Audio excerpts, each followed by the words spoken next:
చిన్నప్పటి నుంచి ఏదో ఒకటి సాధించాలి. మా అమ్మ చెప్పింది లైఫ్‌లో ఏదో ఒకటి చేయాలి. ఇదే గోల్‌తో రాకేష్ ముందుకెళ్లారు.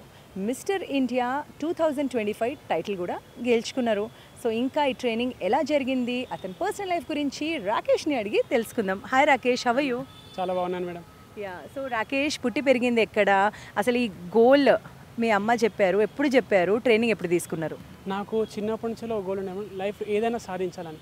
దానికి మా అమ్మ కూడా ఒకసారి చెప్పింది అనమాట. ఏంటంటే లైఫ్లో ఏదో ఒకటి సాధించాలిరా, మనము అందరిలాగా ఉండడం కాదు, మనం సొసైటీకి ఏదో ఒకటి ఇచ్చిపోవాలి. అందరూ సొసైటీలో వస్తుంటారు, మనకంటూ గుర్తింపు ఉండాలి. మనం సమాజంలో పుట్టింది, సమాజానికి ఏదో ఒకటి చేయాలి, మనకి ఏది ఉందో దానిలో సమాజానికి పంచిపెట్టాలా అన్నదన్నమాట. అంటే మాది చిన్నప్పటి నుంచి వెళ్ళి ఒక పల్లెటూరు మహబూబ్నగర్లో పుట్టాను నేను. మా తల్లిదండ్రులు కూడా వ్యవసాయ కుటుంబం.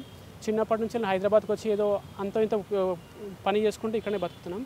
ఒకసారి నేను మా మదర్ రోడ్ మీద వెళ్తుంటే ఒక ర్యాలీ వెళ్తుంటే ఒక పహిల్వాన్ది. మా అమ్మ అన్నది, నువ్వు కూడా అలా అవ్వాలరా అని ఒక మాట అన్నది అనమాట మా అమ్మ. సో ఖచ్చితంగా అలాగ సాధించాలా, నిన్ను కూడా అట్లా ర్యాలీ తీయాలరా, నాకు అప్పుడు చూసి నాకు చాలా సంతోషంగా ఉంటుందని అని మా అమ్మ అన్నది. సో నేను అప్పుడే డిసైడ్ అయ్యాను లైఫ్ ఏదో ఒకటి సాధించాలని. నేను అప్పటి నుంచి చాలా ఏదో ఒకటి ట్రై చేస్తూ 2009 నుంచి ఫీల్డ్లోకి వచ్చాను. 2008లో మిస్టర్ తెలంగాణ సాధించాను. అదే 2020లో నేను మిస్టర్ ఇండియా రన్నర్అప్కి వచ్చాను, బెంగళూరులో జరిగింది. అదేవిధంగా 2025లో మళ్ళీ మిస్టర్ ఇండియా కాంపిటీషన్ సెలెక్ట్ అయ్యి ఇప్పుడు గోవాలో రీసెంట్గా జరిగింది, అక్కడ మిస్టర్ ఇండియా టైటిల్ విన్ అయ్యాను. దాంతోపాటు నేను international mister global world competitions కూడా సెలెక్ట్ అయ్యి ఇండియా నుంచి. అది కూడా తొందరలోనే ఉంటుంది, అందులో కూడా పార్టిసిపేట్ చేసి గెలవాలని చాలా కాన్ఫిడెంట్గా ఉన్నాను. ఇప్పుడు ఇలాంటి కాంటెస్ట్లో పార్టిసిపేట్ చేయాలంటే చాలా ఖర్చు అవుతుంది. ట్రైనింగ్ తీసుకోవాలి, ఎటికెట్స్ ట్రైనింగ్ తీసుకోవాలి, బాడీ బిల్డింగ్ తీసుకోవాలి. మీరు ఎలా చేసుకున్నారు? అంటే నేను స్టార్టింగ్ అంటే మా అంతా మధ్యతరగతి కుటుంబం. స్టార్టింగ్ అయినా యూట్యూబ్లో కొన్ని చూసాను వీడియోస్, యూట్యూబ్ నుంచే కొన్ని నేర్చుకున్నాను. దాంతోపాటు కొందరు మా జిమ్ ట్రైనర్ కానీ, అదేవిధంగా హైదరాబాద్లో కొందరు ట్రైనర్స్. అంటే నేను సోషల్ సర్వీస్ చేస్తూ ఉంటాను. నా సర్వీస్ యాక్టివిటీస్ చూసి కొందరు ఏంటంటే ఓకే ఇతను ఏదో చేయాలనుకుంటున్నాడు చెప్పేసి నాకు పక్కన ఉన్న మా అన్న వాళ్ళు ఏంటంటే కొందరు రిఫరెన్స్ ఇచ్చారు. మా తమ్ముడు ఇట్లా చేయాలనుకుంటున్నాడు అంటే వాళ్ళు కూడా కొందరు ట్రైనర్స్ కూడా నాకు కొందరు ఆన్లైన్లో ఫ్రీ ట్రైనింగ్ చేయడం లాంటివి చేశారు. అదేవిధంగా నేను బెంగళూరులో, పూణేలో కూడా ట్రైనింగ్ తీసుకున్నాను. ఆ ట్రైనర్స్ ద్వారా మా కుటుంబ సభ్యుల సహకారంతో నేను ముందడుగు వేశాను. కానీ ట్రైనింగ్ మాత్రం చాలా శ్రమతో కూడుకున్న. ఏంటంటే ప్రతిరోజు మనం 2 hours ఎక్సర్సైజ్ చేయాలి, డైట్ తీసుకోవాలి, షుగర్ ఐటమ్స్ అలాంటివి తీసుకునే వద్దు, అసలు కారం ఉప్పు తగ్గించాలి, చాలా హెల్తీ ఫుడ్ తీసుకోవాలి, సాల్ట్ అలాంటివి తగ్గించాలి, ఎప్పుడు డిహైడ్రేషన్ కాకుండా స్కిన్ అంతా కాపాడుకుంటూ ఉండాలి, అద్భుతంగా యాక్టివ్గా ఉండాలి, మళ్ళీ ఎప్పుడు టాలెంట్ ఇంప్రూవ్ చేసుకుంటూ ఉండాలి, కాన్ఫిడెంట్గా ఉండాలి, కమ్యూనికేషన్ స్కిల్స్ ఇంప్రూవ్ చేసుకుంటూ ఉండాలి. ఇలా 6 to 7 టైప్స్ ఆఫ్ కేటగిరీస్లో అన్ని ప్రతిరోజు ఇంప్రూవ్ చేసుకుంటూనే ఉండాలి ఇందులో. ఇప్పుడు పల్లెటూరు నుంచి అక్కడ వెళ్ళి అంత సాధించిన తర్వాత మళ్ళీ విలేజ్కి వెళ్తే మీ ఫ్రెండ్స్, మీ ఫ్యామిలీ ఏమన్నారు? మా ఫ్రెండ్స్ చాలా అంటే చాలా హ్యాపీగా ఫీల్ అయ్యారు. రీసెంట్గా ర్యాలీ కూడా తీశారు ఒక 3 days బ్యాక్. చాలా అంటే చాలా హ్యాపీగా ఫీల్ అందరూ. అంటే మా గ్రామంలో పుట్టిన వ్యక్తి ఇంత జాతీయ స్థాయికి వెళ్ళాడని చాలా గర్వంగా ఫీల్ అవుతారు అందరూ కూడా. ఇప్పుడు ఊర్లో కూడా ఒక పెద్ద మీటింగ్ ఉంది, అక్కడికి కూడా వెళ్ళి మాట్లాడాలి. దీంతోపాటు నేను 2020లో మలేషియాలో ఒకటి ఐక్యరాజ్య సమితి మీటింగ్ జరిగింది. నా సోషల్ సర్వీస్ చూసి వాళ్ళు నన్ను పిలిచారనమాట. అక్కడికి వెళ్ళిన సోషల్ సర్వీస్ గురించి అదేవిధంగా క్వాలిటీ ఆఫ్ ఎడ్యుకేషన్ అందిస్తే యువతలో కానీ విద్యార్థులు ఎలాంటి మార్పు చెందుతుంది, ఎలా అభివృద్ధి చెందగలడో వాటి గురించి కూడా నేను మలేషియాకి వెళ్ళి మాట్లాడాను. అక్కడ దాదాపు 120 దేశాల నుంచి ఆ ప్రతినిధులు కూడా వచ్చారు. 34 times బ్లడ్ డొనేషన్ చేశారు, సోషల్ సర్వీస్ చేస్తున్నారు. జనాలు చూసేవాళ్ళు చాలామంది చేయాలనుకుంటారు, కానీ ఎలా చేయాలి, ఏం చేయాలి తెలియదు. ఎందుకంటే చాలా ఆర్గనైజేషన్స్ కొన్ని రియల్ ఉంటాయి, కొన్ని ఫేక్ ఉంటాయి. వాళ్ళకి ఏం చెప్తారు? అంటే మనం ఏదైనా చేయాలనుకుంటే జస్ట్ కాన్ఫిడెంట్గా ముందుకెళ్ళాలి. దాంతోపాటు మన సోషల్ మీడియాలో చాలామంది పెడుతూ ఉంటారు. ఇంకేస్ నేనే బ్లడ్ డొనేషన్ పోస్ట్ సోషల్ మీడియాలో పెడితే నా ద్వారా ఇప్పటికీ ఒక 40-50 members నా ఫ్రెండ్స్ ముందుకు వచ్చి బ్లడ్ డొనేట్ చేస్తారనమాట. ఏంటంటే ముఖ్యంగా కొన్ని ఫేక్స్ కూడా ఉండొచ్చు, కానీ ఒకసారి మనం కనుక్కోవాలి. ఎట్లాంటి ఎగ్జాంపుల్ నా పోస్టులు చూసి చాలామంది కామెంట్ చేస్తారు, బ్రదర్ మేము కూడా బ్లడ్ ఇవ్వాలనుకుంటాం. ఎలాగంటే నేను చెప్పేస్తాను, దగ్గరలో తలసేమియా సొసైటీ ఉంటుంది, అక్కడికి వెళ్ళి బ్లడ్ ఇవ్వండి.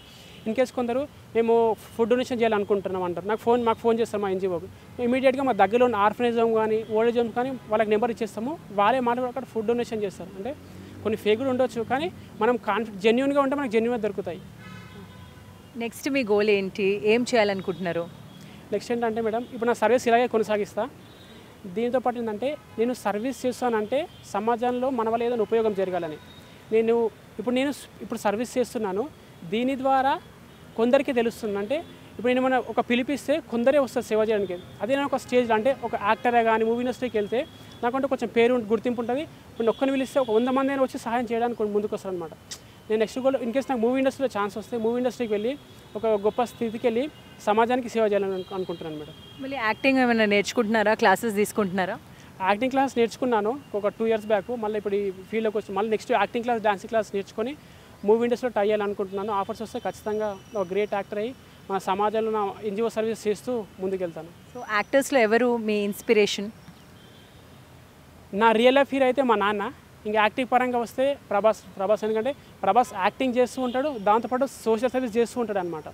నాకు సోషల్ సర్వీస్లో ప్రభాస్ ఒక ఇన్స్పిరేషన్. యాక్టింగ్లో సూపర్ స్టార్, సోషల్ సర్వీస్లో కూడా సూపర్ స్టార్. ప్రభాస్ నాకు చాలా ఆదర్శం ఈ ఫీల్డ్లో. దాంతోపాటు పవన్ కళ్యాణ్ గారు కూడా చాలా చేస్తారు.